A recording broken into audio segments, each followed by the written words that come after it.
दोस्तों नमस्कार, स्वागत है आपका परीक्षा खबरी में। और आज है 28 अप्रैल 2020। परीक्षाओं जुड़ी महत्वपूर्ण खबरें और करंट अफेयर्स देखेंगे। इसके पहले मैं आपको बता देना चाहता हूं कि इस चैनल का नाम अब लेट्स क्रैक यूपी एग्ज़ाम्स हो गया है। यूपी की जितनी भी अर्थात उत्तर प्रदेश की जितनी भी परीक्षाएं होंगी उन सभी की तैयारी आपको इसी प्लेटफॉर्म पे कराई जाएगी बेस्ट एजुकेटर्स के द्वारा, क्वालिटी कंटेंट के माध्यम से। यदि आपको कोई क्वेरी है, कोई आपको समस्या है तो आप कमेंट बॉक्स में बता सकते हैं, उसको दूर करने का प्रयास किया जाएगा। चलिए शुरू करते हैं। सबसे पहले बात करेंगे प्रश्नों के, जो आपके प्रश्न हैं उनके विषय में। तो पिछले 2-3 वीडियोस से काफ़ी प्रश्न आ रहे थे जिनके जवाब, चूँकि मैं लाइव नहीं आ रहा हूँ लॉकडाउन की वजह से, मेरे पास इक्विपमेंट्स इस समय नहीं है, तो इस समय संभव नहीं हो पा रहा है लाइव आना। अतः आपके प्रश्नों का जवाब इस वीडियो में देने का प्रयास करूंगा। इसके पहले कि मैं आपको जवाब दूं, 2 महत्वपूर्ण बातें मैं आपको बताना चाहता हूं। पहली बात, इस चैनल को हमने कोलैब जो किया है उसका सबसे बड़ा कारण है कि मैं अकेला सब कुछ पढ़ाने में सक्षम नहीं था। इतना समय होना चाहिए, इतना संसाधन होना चाहिए। संसाधन और समय, इन दोनों को फुलफ़िल करने के लिए ही हमने कोलैब किया है बड़े चैनल के साथ, ताकि आपको कहीं भटकना न पड़े किसी चीज़ के लिए, आपको यहीं पर एक स्थान पर सब कुछ मिल जाए। फिर भी यदि आपको कोई शिकायत होगी उसको दूर करने का प्रयास किया जाएगा। मेरे 2 वीडियो जो सुबह आता था, मतलब आता है, जो यह वाला है परीक्षा खबरी, ये आता ही रहेगा। अभी तक इसमें कोई व्यवधान नहीं है, आगे भी भगवान की कृपा से नहीं रहेगा, आप लोगों की दुआ से। दूसरी बात है, रात में जो वीडियो मेरा विज्ञान प्रौद्योगिकी का भी चल रहा था MCQ, उसको हम आज से कंटिन्यू करेंगे। 4-5 दिन डिस्टर्ब हो गया, लेकिन उसको भूल करके, चूँकि कुछ कार्य थे, प्रोसेस कुछ था, उसकी वजह से विज्ञान प्रौद्योगिकी के वीडियोज़ नहीं आ पा रहे थे। लेकिन आज रात से वो भी MCQs स्टार्ट हो जाएंगे। ठीक है, तो जो चल रहा था डेली 8 बजे रात, वो अब भी डेली 8 बजे रात चलेगा ही चलेगा। काफ़ी लोगों ने प्रश्न किया था हमसे, इसलिए मैं बता रहा हूँ। यूपी PCS 2020, इसका नोटिफिकेशन आ चुका है। नोटिफिकेशन के समय 200 पोस्ट थी। अब 2-3 दिन पहले ये खबर आई कि 313 पद हो गए। मैंने आपको बताया था, अपडेट भी किया था, करता भी रहूँगा हमेशा। ठीक है, क्योंकि ये सब चीज़ें, भले ही लोग कहें कि पदों का कोई महत्व नहीं होता, लेकिन होता है। मोटिवेशन कहीं ना कहीं तो आता ही है। अगर पता चल जाता है बहुत सारे पद हैं तो व्यक्ति के अंदर मोटिवेशन ज़रूर आता है, ये देखा गया है। ठीक है, तो ये प्रयोग हमेशा सफल रहता है। कम सीटों पे उतना व्यक्ति केंद्रित नहीं हो पाता, या फिर बहुत ही ज़्यादा केंद्रित हो जाता है। लेकिन इसमें भी 2 चीज़ें हैं, आप किस तरह से उसको ले रहे हैं। आपको एक पद के लिए लड़ाई लड़नी है, पूरी क्षमता के साथ लग जाइए, कितने भी पद हैं कोई मतलब नहीं है। लेकिन आप बस ये है कि किसी तरह आप पढ़ ले रहे हैं, आपके पास और भी कार्य हैं, मजबूरीवश आप नहीं पढ़ पा रहे हैं, जितना आप समय देना चाहते हैं नहीं दे रहे हैं या नहीं दे पा रहे हैं, तो आपको ज़्यादा सीटें आती हैं तो मोटिवेट करती हैं। तो कितने रहेंगे पद, ये प्रश्न करें तो आपको मैं एक उदाहरण के तौर पर बताना चाहता हूँ कि कितने पद आ सकते हैं। अभी अधियाचन के लिए चूँकि विभाग बंद थे तो अधियाचन कम आए थे, नोटिफिकेशन जारी हो गया जल्दबाजी में।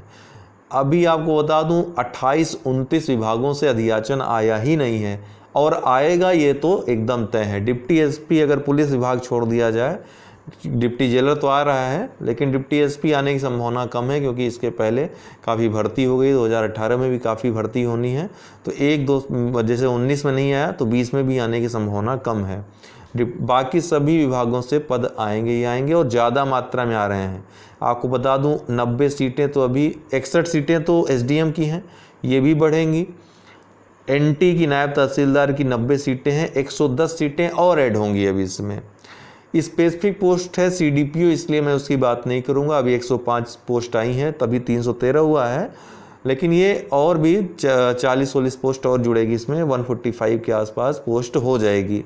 क्योंकि काफ़ी लोगों का प्रमोशन न होने की वजह से, लॉकडाउन में प्रमोशन नहीं हो पाया, जिसकी वजह से अधियाचन उनके रुके पड़े हैं। ऐसे कई पद हैं, तो बिल्कुल आप पदों की चिंता मत करिए। 1000 तो पद हो ही जाएंगे। जब तक आपका टेस्ट होगा, बाद में रिजल्ट आएगा, तब तक अच्छे खासे पद आपके हो जाएंगे।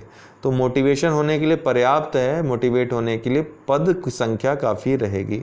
परीक्षा कब तक होगी? तो 21 जून को तो परीक्षा लगभग असंभव है, बस औपचारिकता बस मात्र शेष रह गई है।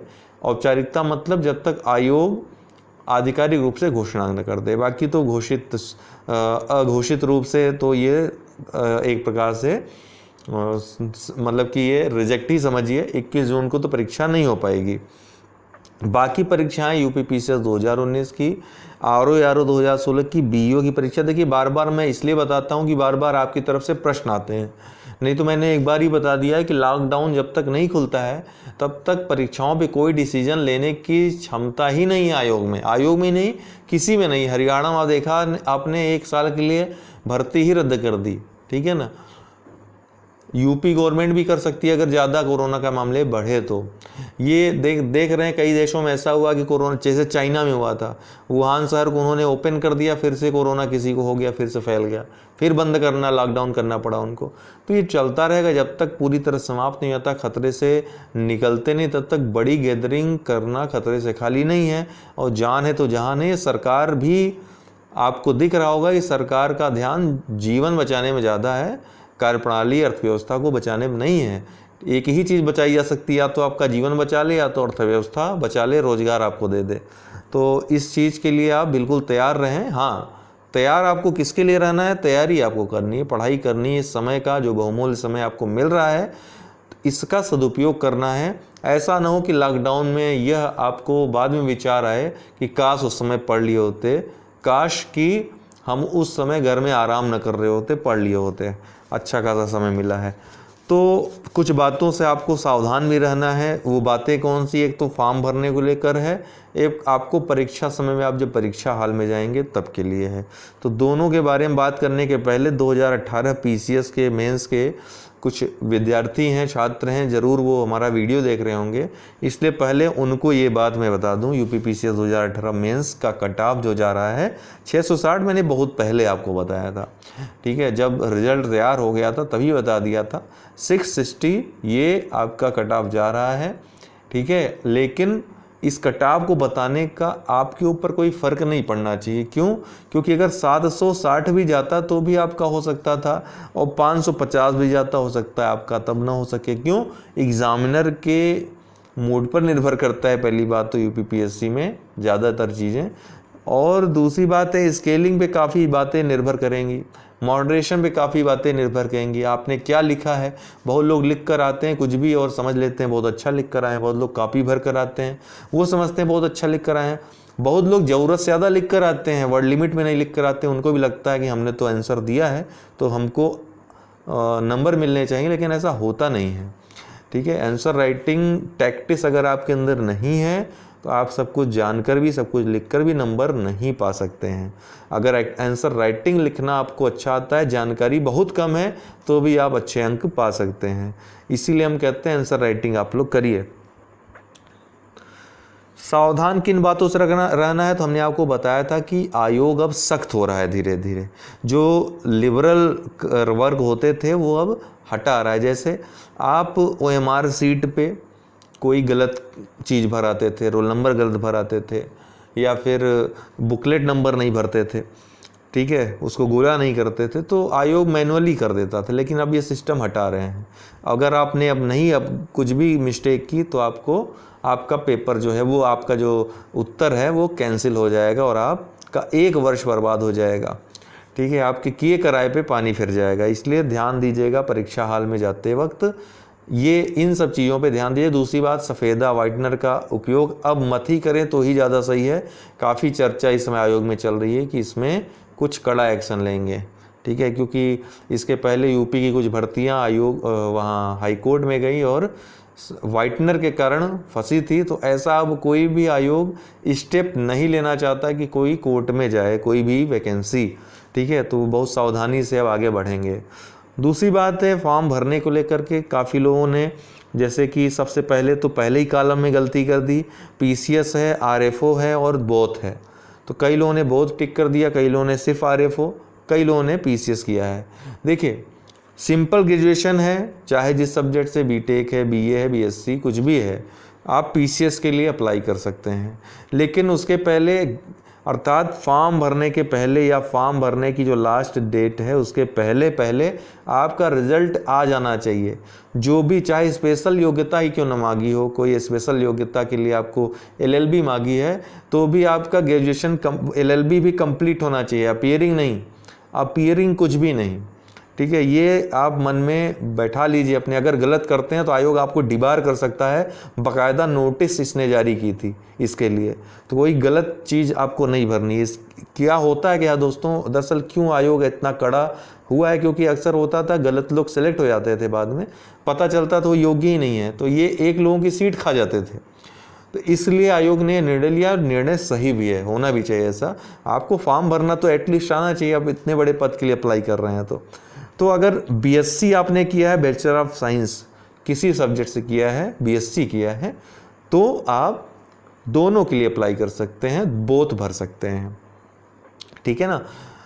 बीए किया है, बीए में एक सब्जेक्ट मैथ है, तो ये बीएससी नहीं है, बीए है, बैचलर ऑफ आर्ट्स लिखा हुआ है आपकी डिग्री में, साइंस में नहीं आ सकता वो, ठीक है। Math is not science, science का सब्जेक्ट है, लेकिन मैथ में आपके प्योर जैसे फिजिक्स, केमिस्ट्री या अन्य कंप्यूटर साइंस आदि नहीं होते हैं उसमें। बीए बैचलर ऑफ आर्ट लिखा होता है, उसमें एक पार्ट जोड़ दिया जाता है मैथ का, ठीक है। तो वो उसमें दो सब्जेक्ट बीएससी में है ना, दो सब्जेक्ट आपके साइंस के होंगे, मैथ होगा फिजिक्स होगा, मैथ होगा केमिस्ट्री होगा, फिजिक्स होगा केमिस्ट्री होगा, इस ढंग से। तीसरा सब्जेक्ट कोई अन्य हो सकता है, लेकिन वो निर्धारित है कि बैचलर ऑफ साइंस होगा, बैचलर ऑफ आर्ट होगा। बैचलर ऑफ आर्ट है तो सिर्फ पीसीएस, बैचलर ऑफ साइंस है या बीटेक है या अन्य है तो आप ये आरएफओ के लिए भर सकते हैं। इसी तरह कुछ लोगों के डाउट थे कि सेकेंड ईयर तक उनका समाज शास्त्र रहा है, तो क्या सीडीपीओ के लिए मतलब कि वो भर सकते हैं?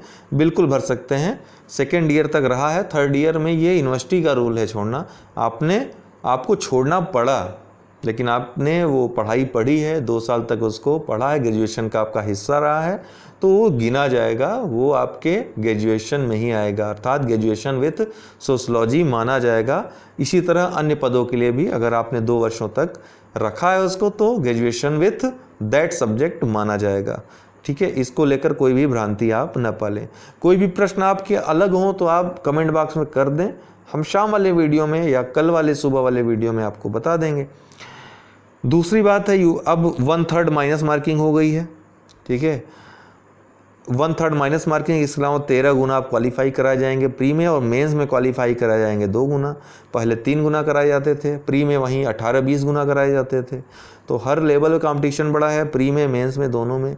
तो प्री और मेंस की दोनों की आपको तैयारी बढ़िया से करनी होगी, ठीक है। ये भी देखते हुए कि यूपीएससी यूपीपीएससी के सिलेबस बराबर हो गए हैं। तो पहले जो लोग यूपीपीएससी नहीं देते थे, यूपीपीसीएस नहीं देते थे, केवल यूपीएससी फोकस करते थे, अब वो दोनों परीक्षाएं आराम से दे सकते हैं, तो एक ही परीक्षा की तैयारी करके।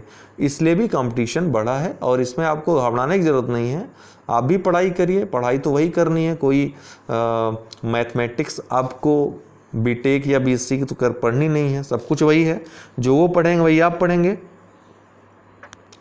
मेहनत पे डिपेंड करता है यहाँ पे, तो बहुत ज़्यादा आपको बौद्धिक रूप से बहुत ज़्यादा कुशाग्र होने की आवश्यकता भी नहीं है। औसत भी आप हैं तो भी आप आईएएस आईपीएस बन सकते हैं, पीसीएस बन सकते हैं।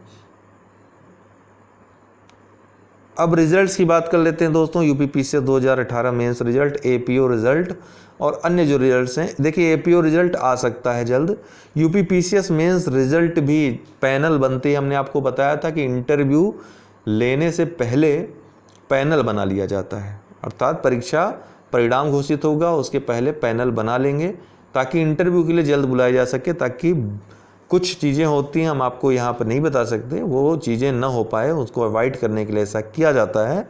जैसे कि बता ही देता हूँ कि पैनल में पता चल जाता है लोगों को कहीं ना कहीं से कि ये हैं, तो उनके पास पहुँच जाते हैं, ठीक है। हालाँकि अब ऐसा भी नहीं रह गया कि आपको उसी पैनल पे इंटरव्यू के लिए बुलाया जाए, कोई ज़रूरी नहीं है। 5-6 पैनल बनते हैं, उनमें से किसी भी पैनल में वो व्यक्ति पढ़ सकता है, लेकिन एक प्रकार से अवॉइड किया जाता है इन सब चीज़ों को, ठीक है। और भी अंदरूनी चीज़ें होती हैं जिसके बारे में चर्चा करना उचित नहीं है। फिलहाल ये रिज़ल्ट इस महीने तो नहीं, लेकिन जो आज एक मीटिंग थी, हमने आपको बताया था, इस मीटिंग में कुछ ऐसा कुछ हो नहीं पाया क्योंकि पैनल ही नहीं बन पाया अभी तक। कल भी एक मीटिंग है, कल भी अगर कुछ निकल कर आता है सामने तो मैं आपको बताता हूँ। लेकिन फ़िलहाल अगले महीने अर्थात मई के फर्स्ट या सेकेंड वीक में रिज़ल्ट आपका आ सकता है, सब कुछ ठीक रहा है तो। अब कोरोना के समय क्या बोलें, अब आयोग वाले भी चिंतित हैं इस बात से कि परीक्षाएं जो वो कराना चाहते थे, जिस ढंग से नियमित कराना चाहते थे सत्र को, लेकिन वो नहीं हो पाया। एक प्रकार से ये कुदरत का कहर है, उससे तो हर किसी को जूझना ही पड़ेगा। तो आयोग भी जूझ रहा है, हम लोग भी जूझ रहे हैं, पूरा देश पूरा विश्व जूझ रहा है उस चीज़ से। और कोई अपडेट होती है दोस्तों तो मैं आपको बताता रहूँगा, आप जुड़े रहें हमसे इसी तरीके से। अब कर लेते हैं थोड़ा जो है करंट अफेयर्स की बात। 28 अप्रैल, अगर आपको कोई प्रश्न हो फिर भी जो रह गया हो, आप कमेंट बॉक्स में कमेंट कर दें। हम शाम वाले वीडियो में जो MCQ विज्ञान प्रौद्योगिकी का देंगे, उसी समय हम आपको जो खबरें, जो आपको क्वेश्चंस होंगे उसी समय सॉल्व कर देंगे। 28 अप्रैल आज है दोस्तों, तो विश्व कार्यस्थल स्वास्थ्य व सुरक्षा दिवस आज के दिन मनाया जाता है। कौन मनाता है? अंतर्राष्ट्रीय श्रम संगठन ILO, अंतर्राष्ट्रीय श्रम संगठन ये मनाता है। ये संस्था दोस्तों, इसके बारे में अगर बात करें तो 29 अक्टूबर 1919 को इसकी स्थापना हुई थी, मुख्यालय जिनेवा में है। 1946 में यूनाइटेड नेशंस का एक विशिष्ट संस्था के रूप में कार्य कर रहा है। 2003 से 28 अप्रैल को ही ये विश्व कार्यस्थल स्वास्थ्य व सुरक्षा दिवस मनाता है, अर्थात कार्यस्थल पर जो मजदूर हैं, जो श्रमिक हैं, उनकी स्वास्थ्य और सुरक्षा की देखभाल किस ढंग से की जा सके, इसके प्रति जागरूक करने के लिए, कार्यक्रम चलाने के लिए यह दिवस मनाया जाता है। तो ये मूलतः करता क्या अंतर्राष्ट्रीय श्रम संगठन? तो अंतर्राष्ट्रीय आधारों पर मजदूरों तथा श्रमिकों के हितों की रक्षा के लिए नियम बनाता है। और हम जैसा कि हमने बताया, संयुक्त राष्ट्र की विशिष्ट संस्था है। महत्वपूर्ण है कि 1969 में इसको नोबेल प्राइज़ मिल चुका है। तो मजदूरों और श्रमिकों के लिए अगर कोई संस्था है महत्वपूर्ण तो ILO है, अंतर्राष्ट्रीय श्रम संगठन है, जो कि यूनाइटेड नेशन की विशिष्ट संस्था है। जिनेवा स्विट्जरलैंड में इसका मुख्यालय है।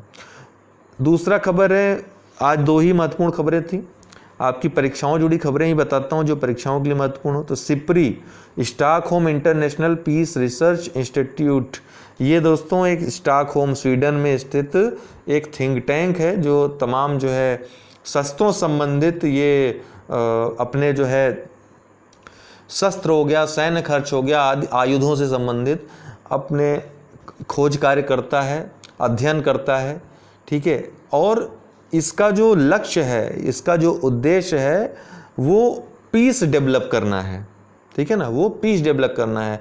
लेकिन अध्ययन में अक्सर इसके जो चीज़ें आती हैं कि हथियारों का किसने निर्यात किया सबसे ज़्यादा, कौन सबसे ज़्यादा आयातक है, कौन ज़्यादा सैन्य खर्च में वृद्धि कर रहा है, अर्थात पीस किस तरह से बिगड़ रही है विश्व की, वो इनकी रिपोर्ट में प्रदर्शित होता है।